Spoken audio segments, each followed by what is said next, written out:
ဘာစီလိုနာဖန်ကြီးကိုရီအားလုံးပဲမင်္ဂလာပါဒီဆောင်းရာဒီအပြောင်းရွှေ့မှာကျွန်တော်တို့ဘာစီလိုနာအသင်းအနေနဲ့ခံစစ်ကစားသမားတယောက်ကိုခေါ်ယူဖို့ပြစ်မှတ်ထားနေတယ်လို့စပိန်နယ်ကြီးသတင်းစာတိုင်းလို့စပေါ့ကဖော်ပြထားတယ်ပြဟန်စီဖိလစ်အနေနဲ့ကလည်းဘယ်ချီတန်ခံစစ်ကစားသမားတယောက်ကိုခေါ်ယူပေးဖို့ဘောအဖွဲ့ကိုတောင်းဆိုထားတာရှိတယ်ဒီနေရာမှာအတင်းရဲ့ဘောအဖွဲ့ကစိတ်ဝင်စားနေတာကဒေါမွန်အတင်းရဲ့နောက်ခံလူနီကိုရှော့တဘတ်ဒီကစားသမားကအသက်26နှစ်ရှိပြီးဒေါမွန်အတင်းနဲ့သူ2029မှာစာချုပ်သက်တမ်းကုန်မယ်ဒေါမွန်အတင်းရဲ့သူရဲ့ကစားသမားကိုလွယ်လွယ်နဲ့လက်မလွတ်ကျင်ဘူးဆိုပေမဲ့သူတို့အနေနဲ့တန်း90ကနေတန်း60ကြာရမယ်ဆိုရင်တော့ထောက်ပံ့ခွင့်ပေးနိုင်တယ်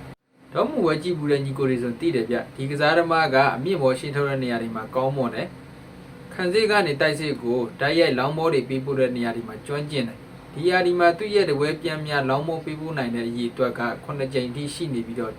ဒီအချက်ကဟန်စီဖီလက်ရဲ့ highline တစ်ဖက်မှာအတော်လေးကိုအလုပ်ဖြစ်နိုင်တယ်ခံစစ်ကဘောလုံးပြန်ရတဲ့အခါမှာတိုက်စစ်ကလှင်မြန်နဲ့ရာဖင်ညာလမင်ယမာတို့လိုကစားသမားတွေစီကိုတိုက်ရိုက်လောင်းမိုးပေးပို့နိုင်မှဆိုလို့ရှိရင်ကျွန်တော်တို့ဘာစီလိုနာအတင်းရဲ့တိုက်စစ်ကဒီထက်ကိုပိုပြီးအလုပ်ဖြစ်နိုင်တယ်ဆိုတော့ကျွန်တော်ရဲ့ဘာကာဖိုင်ညီကိုတွေဒီကစားသမားနဲ့ပတ်သက်ပြီးဘယ်လိုမြင်ကြလဲဗျကျွန်တော်အနေနဲ့ပြောရမယ်ဆိုရင်တော့ဘာစီလိုနာအတင်းအနေနဲ့ခံစစ်ကစားသမားတယောက်ကခေါ်တင်တယ်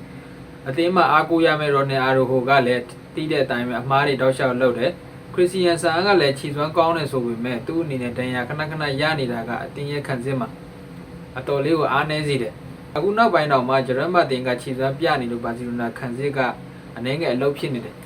ဂျရမ်မာတင်နဲ့ပါအိုကူပါစီတို့လူငယ်ကစားသမားတွေကအလုပ်ဖြစ်တယ်ဆိုပေမဲ့အသွေးကြုံရှိတဲ့ခံစစ်ကစားသမားတယောက်ကလိုအပ်တယ်ခံစစ်အားနေတာကလာလီဂါလိုပြိုင်ပွဲမှာအဆင်ပြေပေမဲ့လည်းချန်ပီယံလိလိုပြိုင်ပွဲမျိုးမှာကြတော့အောင်မြင်မှုရဖို့ကခက်ခဲတယ်။ဒါကြောင့်လည်းအသင်းဘုတ်ဖွဲ့အနေနဲ့ကဒီဆောင်ရသည့်အပြောင်းရွှေ့မှာပဲဖြစ်ဖြစ်ယာဒီကုံမှာပဲဖြစ်နောက်ခံလူတယောက်ကိုခေါ်ယူနိုင်ဖို့တောက်လျှောက်သူတို့စီစဉ်နေကြတယ်။ဒီရဲ့ခန့်စင်းမှာကညာချီတန်ကစားသမားတွေပဲများနေပြီးတော့ဘဲချီတန်ကစားသမားဆိုလို့ဂျရက်မာတင်တယောက်ပဲရှိတဲ့နေရာမှာနီးပြဟန်စီဖိလစ်ကဘဲချီတန်ခန့်စင်းကစားသမားတယောက်ကိုလိုချင်နေတယ်။လောလောဆယ်အသင်းကနေလည်းယာဒီကုံတဲ့အခါမှာကစားသမားတွေရောင်းထုတ်ဖို့ရှိနေပြီးတော့ဒါတိုက်စစ်မူလီမိုဒိုစကီဆိုတဲ့အသက်အရွယ်ရကျလာပြီအဲ့ဒီပေါ်မှာဆော်ဒီကလပ်နဲ့မေဂျာလိကလပ်တွေကသူ့ကိုစိတ်ဝင်စားနေပြီးတော့ကန်လန်းမှုတွေဘာစီလိုနာဘက်ကရထားတယ်အဲ့လူတွေမှာတော့အာရိုဟိုနဲ့ခရစ်စတီယန်ဆန်ကို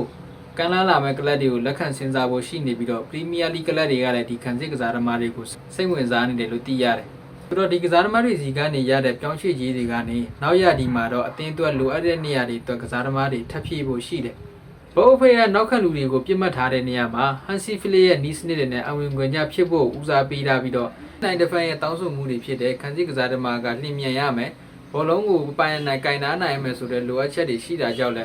နီကိုရှော့တပတ်လူကစားသမားမျိုးကိုအသင်းကလိုချင်နေတာသူကဒေါမွန်မှာလည်းဒီလိုပုံစံမျိုးနဲ့ဆော့နေတဲ့အပေါ်မှာခေါ်ယူနိုင်ခဲ့မယ်ဆိုရင်တော့ဒီကစားသမားကအသင်းအတွက်အကောင်းဆုံးခေါ်ယူမှုတွေကိုဖြစ်လာနိုင်မှာလို့ဆိုရပါမယ်။နောက်လည်းဒီကစားသမားကိုဒီဇန်နဝါရီအပြောင်းရွှေ့မှာခေါ်ယူနိုင်ဖို့ဒေါမွန်အသင်းနဲ့ဆွေးနွေးမှုတွေပြုလုပ်နိုင်ဖို့ရှိတယ်။ဒါကတော့ဒီဇန်နဝါရီအပြောင်းရွှေ့ကာလမှာကျွန်တော်တို့ဘာစီလိုနာအသင်းအနေနဲ့ခံစစ်ကစားသမားတယောက်ကိုခေါ်ယူနိုင်ဖို့ရှိနေတဲ့သတင်းကိုတင်ဆက်ပေးခဲ့တာပဲဖြစ်ပါတယ်။အားလုံးကျေးဇူးတင်ပါတယ်။